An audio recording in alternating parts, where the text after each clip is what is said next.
இந்த 8 அங்கங்கள் தான் அட்டாங்க யோகம். சமஸ்கிருதத்தினால அஷ்டாங்கம் அப்படின்னு சொல்லுவாங்க. நம்ம திருமூலர் சொல்கிறது வந்து அட்டாங்கம் யோகம் அப்படின்றாரு. இப்போது நம்ம தென்னிந்திய அளவில் பார்த்தீங்கன்னா திருவாவாடுதுறை ஆதீனம் அங்கே பார்த்தீங்கன்னாக்கா திருமூலர் அவர்கள் தான் வந்து 3000 ஆண்டுகள் தியானித்து ஆண்டுக்கு ஒரு முறை கண்டுபிடித்து ஒரு பாடல் எழுதுவார். ஒரு ஆண்டுக்கு ஃபுல்லாக தியானித்து ஒரு விழிப்பு ஏற்பட்டு ஒரு பாடல். அதுதான் வந்து அவர் அன்பும் சிவமும் இரண்டேற்பம் அந்த மாதிரி நிறைய விஷயங்கள் சொல்லியிருக்காரு. யோகா பற்றியான விஷயங்கள் சொல்லியிருக்காரு. மூச்சு பயிற்சி என்ன முறைன்னு சொல்லியிருக்காங்க. இந்த கும்பக வேஷகம் இந்த நிலைப்பாடுகள் நிறைய சொல்லியிருக்காங்க. அது மாதிரி அவர் 3000 ஆண்டுகள் தியானித்து ஒவ்வொரு ஆண்டுக்கு ஒரு பாடல் 3000 அதுதான் வந்து நமக்கு திருமந்திரமாக கொடுக்கப்பட்டது. வட இந்திய லெவலில் பார்த்தீங்கன்னா பதஞ்சலி முனிவர் ஏற்கனவே சொன்ன விஷயங்கள் தான் அது. பாதி பாம்பை உடல் பாதி மனித உடல் அவங்க இருந்தார். அவர் வந்து யோக சூத்திரம் அப்படின்ற ஒரு விஷயத்தை இதிலிருந்து தான் நம்ம யோகாவை எடுத்து பண்ணியிருக்கோம். இது வந்து முழுக்க முழுக்க நம்முடைய இந்திய கலாச்சார நம் நாட்டினுடைய கலை இன்றைக்கி பார்த்தீங்கன்னா உலகம் முழுவதும் பரவி இதனுடைய எஃபெக்டை நல்லா அனுபவிச்சு ஃபாரினர்ஸ் ஃபுல்லாக டேக் அவுட் பண்ணிக்கலாம். அவங்க எடுத்துட்டாங்க நிறைய யோகா சென்டர், நிறைய யோகா நிறைய தியான சென்டர் எல்லாமே நிறைய மெடிடேஷன் அவங்க நிறைய பண்ணுறாங்க. நம்ம ஏற்கனவே இயல்பாக நார்மலாக நல்லா ஆரோக்கியமாக இருக்கிறதுல அமைதியாக இருக்கிறதுல நம்ம ஓரலாக லைட்டாக பண்ணுறோம். இப்போ அவங்களுக்கு ஒரு தேவையான ஒரு அமைதி சூழ்நிலாம் இல்லாததை அவங்க உணர்ந்து இப்போ அதிகப்படியாக அவங்க டேக் அவுட் பண்ணிட்டாங்க. இப்போ நம்ம வந்து பொறுமையாக பண்ணிட்டோம். இப்போ 10 ஆண்டுக்கு பார்த்தீங்கன்னா அவங்க ஒரு 100 ஆண்டுக்கு முன்னாடி போயிட்டாங்க. அவ்வளோ பேர் யோகா பண்ணுறாங்க. இப்போ நம்ம இன்றைக்கி சொல்ல இந்த யோகா தினத்தன்று இன்றைக்கி ஒரு விதமான ஒரு குறிப்பிட்ட ஆசனங்கள் சொல்ல போகிறோம், செயல்படி கொடுக்குறோம், அதோட எஃபெக்ட் அப்படின்னு பேசிப்போம். இதை வந்து நீங்கள் தினமும் பண்ணிக்கணும். ஓகேங்களா? சரி சார், எப்போ பண்ணலாம்? ஏன்னா ஏற்கனவே சொல்லியிருக்கலாம், மறந்துருக்கலாம். எப்போ பண்ணலாம்? நம்ம தினமும் பண்ணக்கூடிய ஒரு பழக்கத்தை ஏற்படுத்தணும். சார் இதுக்காக 1 hour செலவு பண்ண முடியாது, 1.5 hour செலவு பண்ணோம்னா ஒரு 10 நிமிடம் 15 நிமிடங்கள் உங்களுக்கு நேரம் கிடைக்கும். அதில் எவ்வளோ ஷார்ட்டாக பண்ணணும், கொஞ்சமாக பண்ணுங்க. ஆசனத்துடைய எண்ணிக்கையும் அதனுடைய செயல்முறையும் கொஞ்சமாக பண்ணுங்க. நேரம் கிடைக்குன்னா ஒரு 1 hour பண்ணுங்கள். புரியுதுங்களா? சரி சார், எப்போ காலையில் பண்ணனாக்கா காலையில் இந்த காலைக்கானெல்லாம் முடிச்சுட்டு எம்டி ஸ்டமக்கில் பண்ணுறது ரொம்ப சிறப்பாக இருக்கும். இதுக்கு சரியான நேரங்கள் எப்போன்னு பார்த்தீங்கன்னா சூரிய உதய நேரம் காலை, சூரிய அஸ்தமனம் மாலை நேரம். இது சரியான நேரமாக வகுக்கப்பட்டு நடைமுறையில் கொண்டு வந்திருந்தாங்க.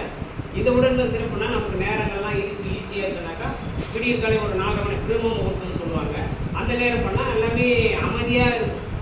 ஓசோன் சக்திகள் நிறைய காற்றில் ஆக்சிஜன் நமக்கு நிறைய கிடைக்கும். அந்த நேரம் வந்து 4 மணி to 6 மணி.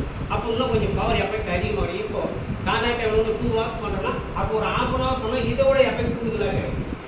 ஓகேங்களா? இதெல்லாம் கொஞ்சம் ஃபாலோ பண்ணுங்க. ஏன்னா இந்த சூழ்நிலை வேணால் நம்ம வந்து இது மட்டுமே வாழ்க்கை. ஏன்னா யோகிகள் பண்ண காலத்தில் எந்த வியாபாரங்களும் கிடையாது, வியாபார ஸ்தலங்கள் கிடையாது.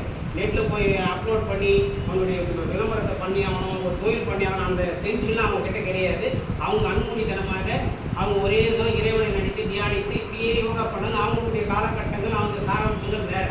இப்போ நம்ம எல்லா விஷயத்துக்குள்ளே நம்ம மாட்டிட்டு இருக்கோம். ஃபேமிலி பார்க்கணும், எஜுகேஷன் பார்க்கணும், ஹெல்த்தை பார்க்கணும், பொருளாதாரம் இருக்கிற எக்ஸட்ரா விஷயங்கள் எல்லாமே அக்கம் பக்கத்துடைய சூழ்நிலையை பார்க்கணும். இதெல்லாம் தாண்டி நம்ம யோகா பண்ணக்கூடியது கொஞ்சம் சிரமமான சூழல் போல தெரியலாம். அது உண்மை கிடையாது. யோகா பண்ணணும்னு ஒரு மனநிலை ஏற்படுத்திங்கன்னா உங்களுக்கான நேரத்தை பார்த்துட்டு நீங்கள் கண்டிப்பாக உங்களால் முடிஞ்ச அளவு நீங்கள் பண்ணுவீங்க. புரியுதுங்களா? அது மாதிரி சூரிய உதய நேரம் பண்ணுறீங்க. சரி சார், திடீர்னு மாலை பண்ணும்போது சாப்பிட்டுலாம் எவ்வளோ நேரம் ஒரு டிஸ்டன்ஸ் இருக்கணும் இல்லையா? ஏன்னா சாப்பிட்ட உடனே பண்ணக்கூடாது யோகா.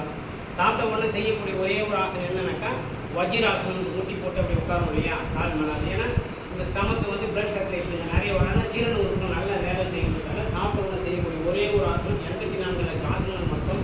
அதில் ஒரு ஆசனம் சாப்பிட்ட உடனே செய்யலாம் அப்படின்னா அந்த ஒரு ஆசனம் மட்டும்தான். மீதியெல்லாம் சாப்பிட்டெல்லாம் செய்யக்கூடாது. சாப்பிட்ட கூட இருக்கிறது வெளியே தள்ளக்கூடிய தாக்கங்களை தேவையில்லாத வெளியே தள்ளும். அப்போ அது தேவையில்லாத ஒவ்வாமெல்லாம் ஏற்பட்டுரும். அதனால் சாப்பிட்டீங்கன்னா ஒரு 4 மணி நேரம் கேப் இருக்கும்.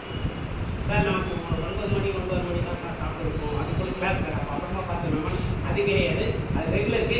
நீங்கள்லாம் வந்து ஒரு சின்ன வயசு அதை புரிஞ்சுக்கணும். ஒரு 20 அப்படி தான் உங்களுக்குள்ளே தான் இருக்கீங்க.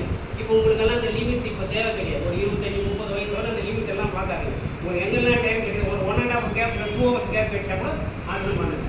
வயதில் முதிர்வு ஆக அந்த 4 மணி நேரம் கேப்புக்கெல்லாம் நீங்கள் போகலாம். புரியுதுங்களா? புரிஞ்சுக்கலாமா? என்ன டைம் செய்யணும் அப்படின்னு ஒரு விஷயம் பேசிக்குமா? சாப்பிட்டதுக்கப்புறம் சரி செய்தி முடிச்சு சார் உடனே போய் சார் இந்த செய்தி முடிச்சுட்டு நிறைய பண்ணிட்டு உடனே ஓடி கொஞ்சம் தண்ணி எடுத்து குடிக்குது, அதெல்லாம் பண்ணக்கூடாதுமா. எனக்கு வந்து பிளட் சர்க்குலேஷனை வேறு உடலுடைய சீரஸ் நிலைகள் மாற்றப்பட்டிருக்கும். உடனே தண்ணி குடி மாற்றம் எதாவது குடிச்சிங்கனாக்கா கோல்டு எஃபெக்ட் ஹெவி ஆகிடும். ஜுரங்கள் ஒரு சில பாடி ரொம்ப பிரச்சனைக்குரிய உடனே ஜுரங்கள் வரும். சாப்பிட்டு இந்த யோகா செஞ்சு முடித்த பின் உடனடியாக போய் எதையுமே சார் ஒரு அரை மணி நேரம் கேப் இருக்கணுமா? அட்லீஸ்ட் சார் நாங்களாம் கொஞ்சம் யூத்தாக தான் இருக்கோம். அட்லீஸ்ட் ஒரு 15 நிமிஷம் 20 நிமிஷம் கேப் இருக்குது தான் ஃபுட்டு எடுத்துக்கிறதோ தண்ணியாக குடிக்கிறதோ எதுவும் நம்ம டீ காஃபி எதெல்லாம் அதே மாதிரி இந்த மற்ற எக்ஸசைஸ் மாதிரி கொஞ்சம் யோகா செஞ்சு கொஞ்சம் தண்ணியெல்லாம் எல்லாம் எடுத்து குடிக்கக்கூடாதுமா? நீங்கள் பார்த்தீங்கன்னாக்கா அப்படியே உட்காந்து பண்ணிப்போம் ஒரு தாக்கம் கூட